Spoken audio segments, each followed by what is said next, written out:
Hello everyone, my name is Nargis Nasri. So let's start today's class.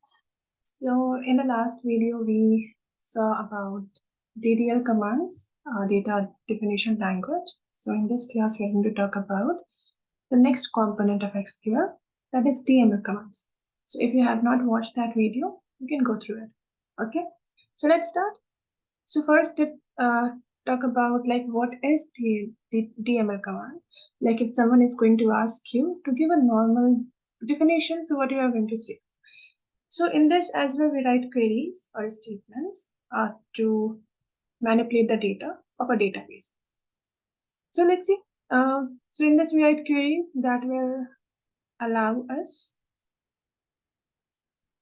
to manipulate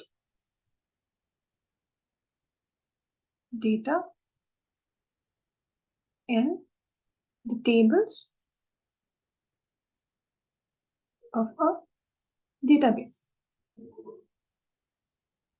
Okay. Now, what are the commands we use in this? So in this we use select, we use insert, update, and delete. Okay, so let's start with select. So select is used to retrieve data from database objects like tables. Like let's say you have a database and in that you have millions of rows. Okay, and you want to see all those rows. So using select command we can do that. How to write it? What's the syntax? So let's see. So in this we write down select. We write on a star. Why star? If you want to see the whole data, okay, like each and every column without any condition, like each and every column. Star means it is going to select every column. It is not going to skip anyone. Okay. Then you have to write down from and the name of the table. And if you're not going to put any condition, it is going to show us whole column and whole row. Okay, like the whole database we are going to see. Okay.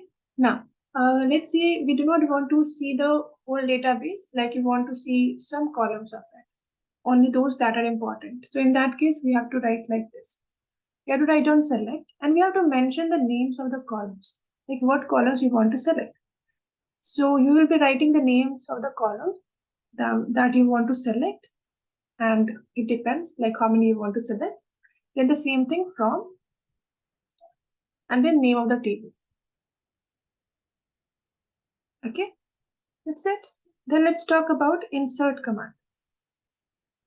So just by the name itself, we can understand that insert command is used to insert values in tables.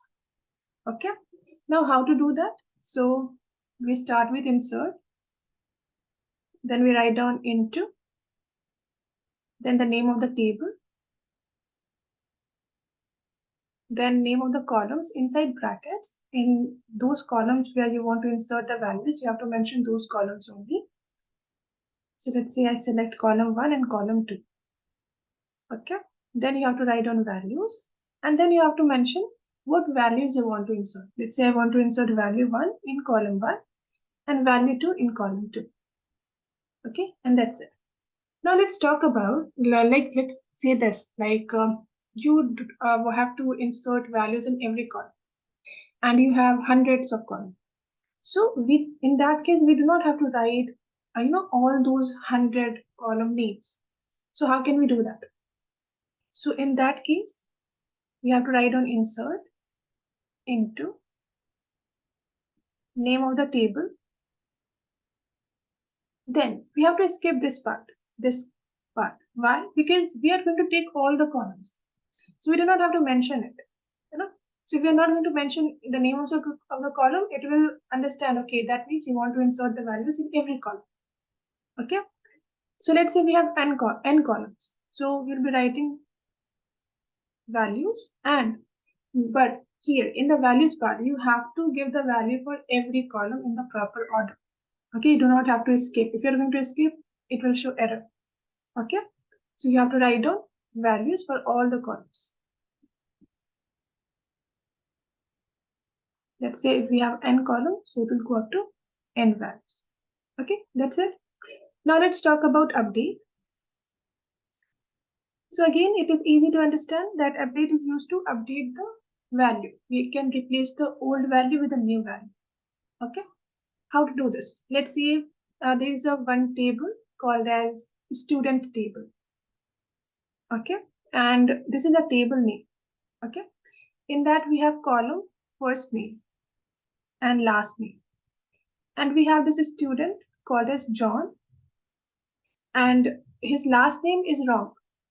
Okay, let's say it is stored as Ek, and we want to change it to Vic. So how can we do that? Let's see. So I'm going to first show you the general way of writing the update command. So in that case, we are going to write on update and the name of the table. Then we have to write down set, and then like what column you want to set. So and what value you want to give. So you have to write down the column name, then value. It is going to be the new value, or let me write down value new. And then you have to give the condition part, like you have to give some reference. Okay, otherwise it will update the whole column. Let's say if you're not going to give the condition part, it is going to change every value that is present in that column.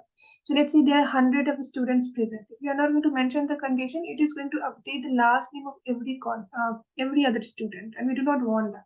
We want to update it for John only. So we have to mention, okay, change the last name of those student whose name is John. Okay, like that we have to mention the condition. So you have to take some reference. So let me write down reference column, and in that what value you have to give, we will write. Okay, so let's take the example of this. In this case, how we are going to write. So we will be writing update student. Okay, this is the name of the table. Set last name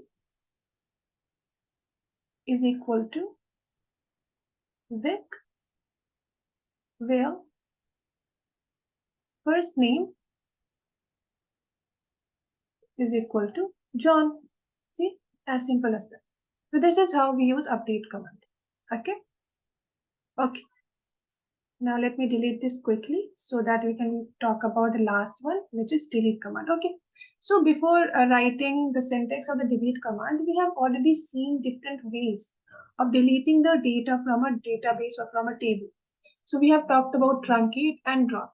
Okay, if you do not know about those, you can go back and check the last video, which is about DDL command. So why do we use delete then? So delete is used if you have to delete some values, not the whole, data from the database. Let's see that truncate is used. Whenever we use truncate, it just delete the whole data. Table is going to be there, but all the data will be removed. So it is just like truncate, but in this we mention the condition to delete a specific part of the table only. Okay.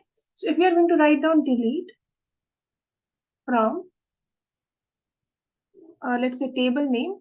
So if we are going to stop just till here, it will be same as truncate, no change. Same as truncate. Okay. Now, what's the extra part in this? Extra part in this is you can use it this way also. Delete from table name, and we are able to provide the conditions here. Like let's say you have a table of millions of rows, 2 million rows are present there. So we will not be deleting the whole rows. That will cause a very big problem because it is storing important data. And let's say there are only 2% or 3% of data that we want to delete. So we have to provide the condition, like on what basis we want to delete those rows so that it will not affect the whole data, right? So that is why we use condition part. And this is where delete is important. If you have to delete some specific rows, some data from the table or database, you will be using delete command. Okay, where you will provide some reference. Okay, so let's say reference on some column basis, let's say, and then the value of that. So this is how we use delete command. So this is all about select, insert, update, and delete. Hope you have understood. If there is any doubt, you can ask me in the comments. And we are going to see the practical of this also in the next video. And I think that will clear all of the doubts. So that's all from my side. Okay. And again, if you get any doubts, please ask in the comment section. And that's it. So have a nice day. Take care. Bye bye.